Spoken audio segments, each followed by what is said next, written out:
Welcome back to the Restoring Darkness podcast. My name is Michael Colligan, and I'm usually joined by my co host, Mark Baker of the Soft Lights Foundation, and a guest.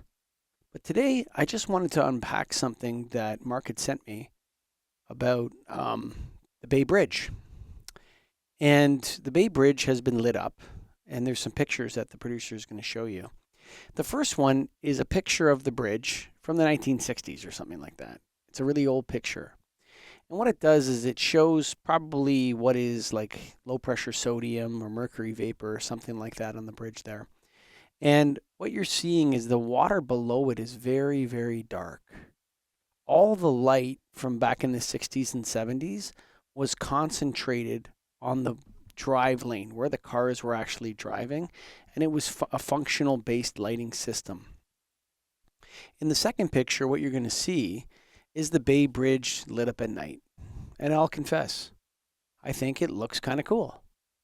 Like when you see the bridge lit up like that, you think to yourself, wow, that's a beautiful and amazing human achievement. Look at it at night. Okay, but look at the water below it in the same picture. It's covered in light pollution. And you know what will happen is that people will say, well, prove to me, show me exactly all the different things that are going on in this that are killing. What exactly are the fish that you're killing? How is it killing them? Does it hurt their eggs? Well, you have to tell me exactly what's wrong with that light being on that water right there. And the fact is that we know it's not good for the ecosystem. We know it's not good for the fishes in there and the maybe different types of animals that migrate through that area or whatever. We know that light pollution is bad for them. Do we need to prove it 100% with 25 different double blind surveys? Whatever they call it, these scientific surveys?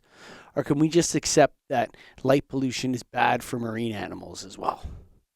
And we need to start eliminating the amount of light pollution that we stick into the water. We at least have to become aware that this is not good. In the picture of the bridge today with all the light, high Kelvin, high brightness LED lights smashing into that water. What is it doing? Can we just say from now on, if we want to light the bridge up, there can't be any light on the water at all? Well, then we can't light the bridge up. Well, is that the end of the world? It wasn't lit up in the 60s. And I think it's time for us humans to start going back and saying to ourselves, what's excessive? What are we doing that's so excessive and ridiculous that we can stop doing it right now? And I think light pollution abatement is the place to start. So if you're worried about carbon emissions, if you're a carbon changer, climate changer, then you should be 100% behind the light pollution abatement movement, the restoring darkness movement, the night preservation movement. Okay? Get away from the skies. It's not about the stars all the time. It'd be wonderful if we could see the stars in San Francisco, but I'm telling you right now, that's not likely in the next 100 years. Okay? But what we can do is we can stop killing marine animals with light pollution. That's something we can start off right now. And that's when we start pointing out that situations like these are conspicuous consumptions. Yes, it looks beautiful.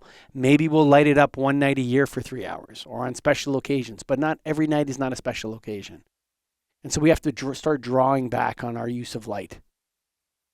Thank you for listening. Go to restoringdarkness.com, check out softlights.org, and ways that you can support this kind of work. Thank you.